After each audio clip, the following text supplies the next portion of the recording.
মই কৈছো যে মই এটা গধুৰ দায়িত্ব অনুভৱ কৰিছো যে মই এনেকুৱা এটা সমষ্টিৰ পৰা প্ৰাৰ্থিত্ব লাভ কৰিছো য'ৰ পৰা আমাৰ কংগ্ৰেছ দলৰ শক্তিশালী কণ্ঠ নিজৰ কৰ্মভূমি হিচাপে গ্ৰহণ কৰিছে আৰু নিশ্চয় আমগুৰি গৌৰীসাগৰ আহিলেই আমি সকলোৱে প্ৰয়াত অঞ্জন দত্তদেৱক স্মৰণ কৰোঁ। গৌৰীসাগৰ আৰু আমগুৰি টাউনৰ লগত তেখেতৰ এটা বিশেষ সম্পৰ্ক আছিলে। আমাৰ শক্তিশালী দলৰ সভাপতি আছিলে। খুব জোৰদাৰ 2016 চনৰ নিৰ্বাচন সময়ত তেওঁক আমাক নেতৃত্ব প্ৰদান কৰিছিল। অনুভৱী এজন মন্ত্ৰী। আমাৰ পৰিৱেশন বিভাগ কেনেদৰে তেওঁ পৰিবহণ বিভাগ কেনেদৰে তেওঁ সলনি কৰিলে নিজৰ কাৰ্যকালত সকলোৱে আমি এই কথাখিনি মনত ৰাখোঁ আৰু সেইটোৱে আমি নিজৰ জীৱনত গ্ৰহণ কৰিবলৈ বিচাৰোঁ যে এজন ৰাজনীতিবিদে কেনেদৰে নিজৰ মানুহৰ লগত নিজৰ সমষ্টি মানুহৰ লগত কেনেদৰে সম্পৰ্ক ধৰি ৰাখে, কেনেদৰে মৰম স্নেহ আগবঢ়ায় আৰু সমাজৰ প্ৰত্যেক বৰ্গক কেনেকৈ এটা ঘৰুৱা এটা পৰিৱেশ সৃষ্টি কৰে, ঘৰৰ দৰে ঘৰৰ পৰিয়ালৰ দৰে যে এটা ব্যৱহাৰ কৰে। আমি এই অঞ্চলৰ পৰা তেখেতৰ দৰে বিভিন্ন আৰু নেতাসকল আমি পাইছোঁ। প্ৰাক্তন মুখ্যমন্ত্ৰী প্ৰয়াত হিতেশ্বৰ শইকীয়াদেৱে কথাই কওক, প্ৰয়াত শৰৎ শইকীয়াদেৱৰ কথাই কওক, প্ৰয়াত মেম্বৰ গগৈ, প্ৰয়াত ৰূপম কুৰ্মী বাইদেউ, আমাৰ নিশ্চয় প্ৰাক্তন সাংসদ বিজয় কৃষ্ণ সন্দিকদেৱৰ কথাও আজি সকলো আজি এই মহান ব্যক্তিসকলৰ নাম আজি মই স্মৰণ কৰিছোঁ। জয় পৰাজয়টো জনসাধাৰণে নিৰ্ধাৰিত কৰিব, যোৰহাটৰ লোকসভা সমষ্টি জনসাধাৰণে নিৰ্ধাৰিত কৰিব আৰু যিদৰে ৰাইজ ওলাই আহিছে, যিদৰে ৰাইজে আমাক আদৰিছে, যিদৰে ৰাইজে উৎফুল্লিত হৈ ওলাই আহিছে, যোৰহাটতে কওক আজি গোটেই দিনটো আপোনালোকে দেখা পালেই যে ডিমত কিমান মানুহ ওলাই আহিলে আৰু আজি এতিয়াও সন্ধিয়া সময়ত আমাৰ শিৱসাগৰ নগৰত আমি বিৰোধী ঐক্য মঞ্চৰ ফালৰ পৰা সকলো আমাৰ দলৰ বিভিন্ন দলৰ নেতাসকল ওলাই আহিলে। তো সেইটোৱে প্ৰমাণ কৰে যে এবাৰ যোৰহাটৰ ৰাইজ জিকিব, কোনো ৰাৱণৰ অহংকাৰ নিজিকে। এবাৰ আমাৰ সকলোৱে আমি বাস্তৱ ৰাম ভক্ত, আমি এবাৰ জিকিবলৈ ওলাই আহিছোঁ। অলপ কেতিয়াবা ৰাজনীতিৰ পৰা যদি অলপ সময় পায় তেতিয়া অলপ বলিউড চিনেমা, অসমীয়া চিনেমাও তেওঁলোকে অলপ স্ক্ৰিপ্টবোৰ লিখিব লাগে। খুব মানে ভাল তেওঁ কাল্পনিক কথা কৈ থাকে। মই ভাবিছোঁ খুব ভাল এটা পলিটিকেল থ্ৰিলাৰ ওপৰত তেওঁ এটা চিনেমা দিয়ক, লাগিলে নিজে তাত তেওঁ যদি এটা কাষ্টৰ ভিতৰত সোমাবলৈ বিচাৰে নিজে এটা হওক আৰু নিজেই প্ৰডিউচাৰ হওক, পইচাটো অভাৱ নাই, নিজে প্ৰডিউচাৰ হওক, নিজে ডিৰেক্টৰ হওক, নিজে এক্টৰ হওক, খুব ভাল চলিব। মই আহিম চাবলৈ।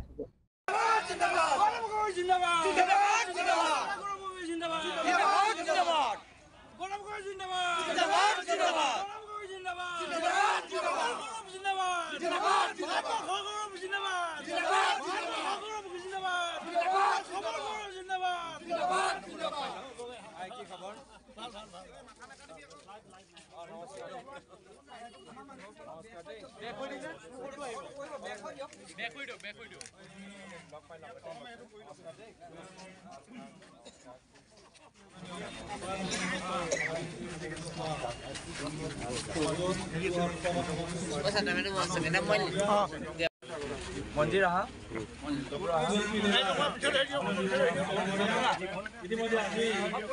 ব্লক প্ৰেচিডেণ্ট ব্লক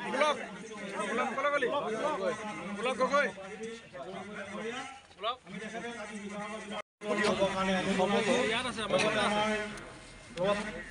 দলপতি দেৱত শইকীয়াক আমি সহযোগ কৰিব জনাইছোঁ।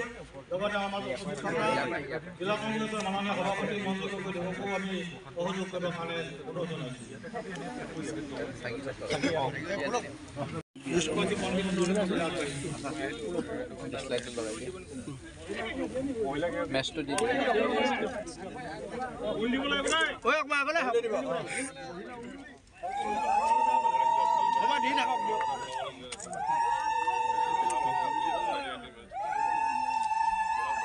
আগতে চাকিটো লগাই ল'ব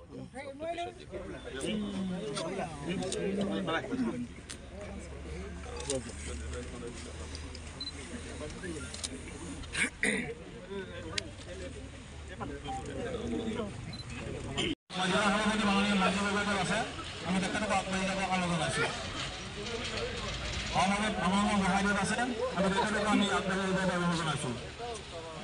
অলপ নিৰ্দিষ্ট বিভাগ আছে সেইটো আমি আগবাঢ়ি জনাইছোঁ আৰু মাননীয় অসম প্ৰদেশ কংগ্ৰেছ কমিটিৰ কিবা বিষয় যে আছে আমি তেখেতসকলক আগবাঢ়ি আহিবৰ বাবে অনুৰোধ জনাইছোঁ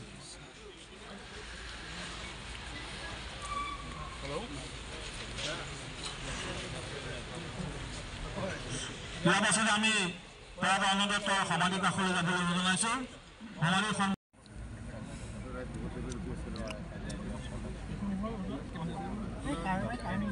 Pas kilometer.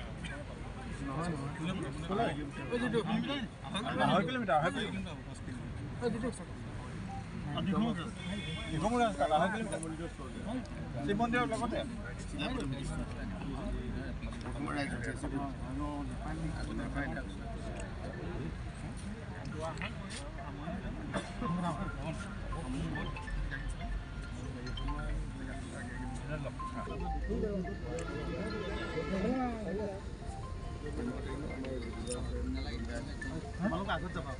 Mas bayi jam. Ini kalau ini phone kau jawab. Nama apa?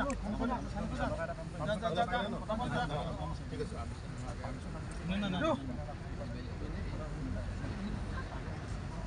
Jadi berapa? Asal. বহুতম Gogoi ডাঙৰীয়া ইয়াকে পবিত্ৰ কৰি আমাৰ যিসকল আমাৰ প্ৰদেশ কংগ্ৰেছৰ বিষয় বিধায়কসকল আছে আমি সকলোকে আমি গুৰিহাগৰ ব্লক কংগ্ৰেছৰ তৰফৰ পৰা অভিনন্দন তথা আমি আগন্তুক ৰঙালী বিহুৰ আমি শুভেচ্ছা সকলোকে জ্ঞাপন কৰিছোঁ আমি এতিয়া আগৰণীয় অনুষ্ঠানলৈ যাব বিচাৰিছোঁ আজি আমাৰ যিজন আমাৰ সন্মানীয় প্ৰাৰ্থী ভাৰতীয় জাতীয় কংগ্ৰেছৰ যোৰহাট লোকসভা সমষ্টি প্ৰাৰ্থী গগৈ ডাঙৰীয়াক প্ৰাৰ্থীগৰাকীক আমি সম্বোধন জনাবলৈ অনুৰোধ জনাইছোঁ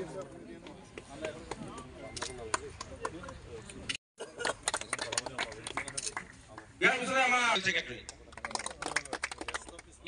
আমি তেখেতক সম্বোধন জনাবলৈ আমি অমৰজিৎ নাইক আমি